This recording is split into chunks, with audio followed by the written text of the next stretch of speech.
Olá pessoal, eu me chamo Luiz. Eu me chamo Pedro. Nós somos alunos do curso de Física e FPA do Campus Bragança. Sejam bem-vindos ao canal PIBID e FPA. E hoje nós vamos realizar um experimento de força centrípeta. Agora nós vamos ao local aberto para que a gente possa realizar o experimento.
Quatro copos.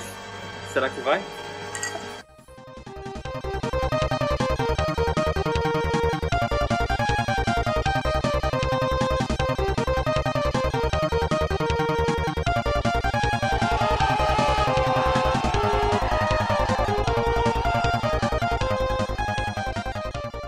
E que tal você ficar no lugar do copo, hein? Vamos lá?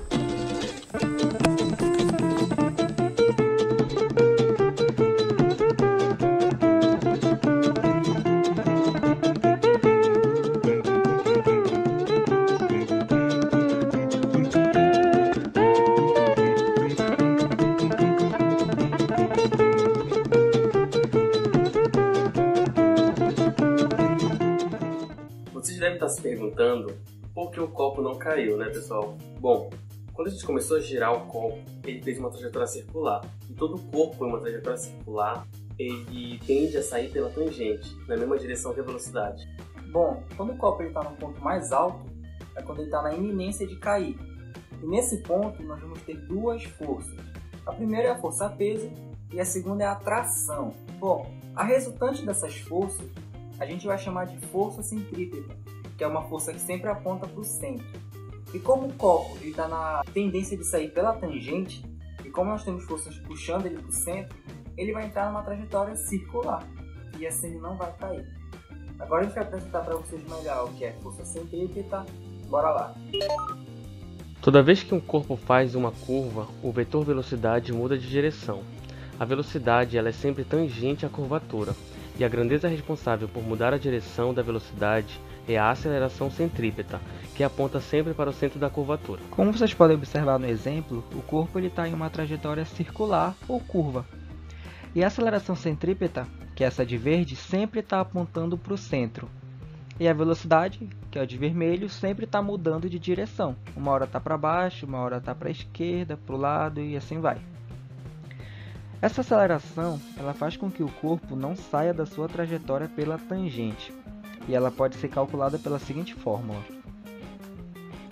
A aceleração centrípeta é igual a velocidade ao quadrado dividido pelo raio. Então aqui a gente pode fazer uma análise. A aceleração com relação ao raio, eles são inversamente proporcionais, e a aceleração em relação à velocidade são diretamente proporcionais.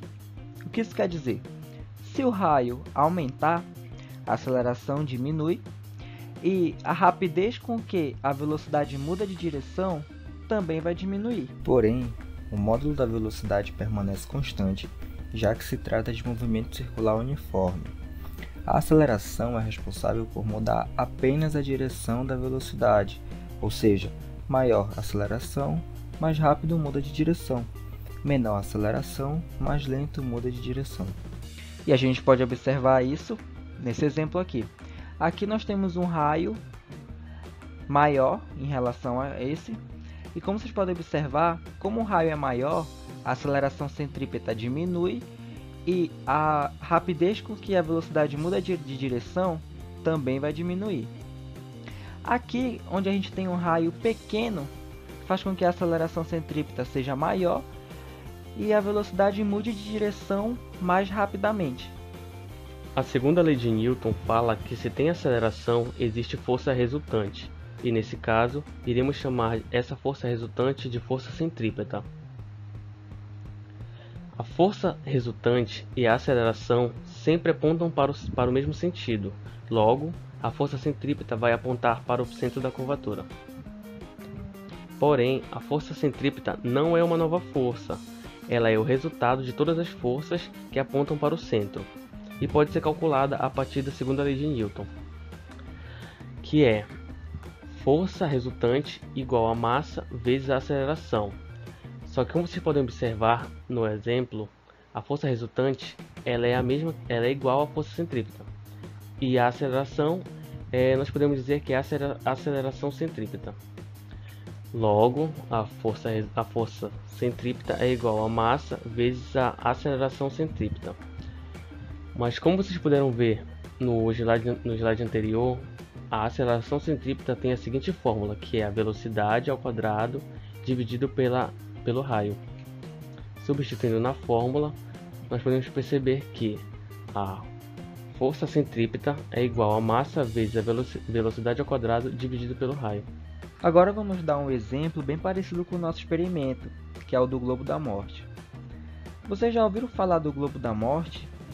Bom, para quem não sabe, o globo da morte ele é uma gaiola esférica onde várias motos estão andando lá dentro numa sincronia perfeita para que ninguém esbarre um no outro.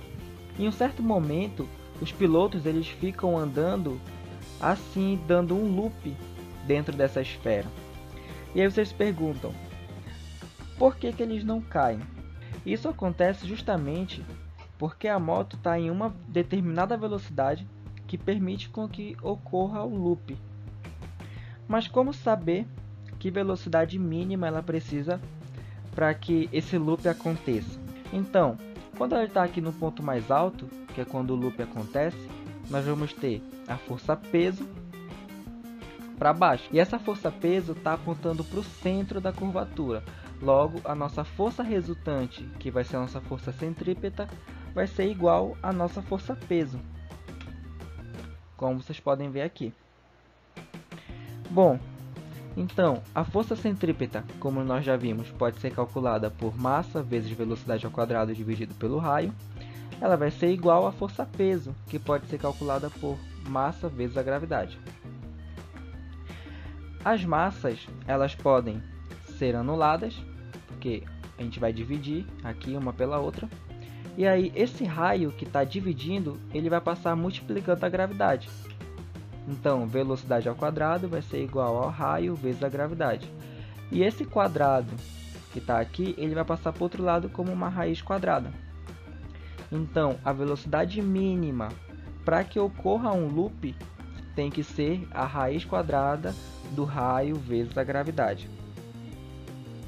Até o experimento, para que ele possa ser realizado com sucesso, precisamos girar com uma certa velocidade mínima para que o loop possa acontecer com o copo.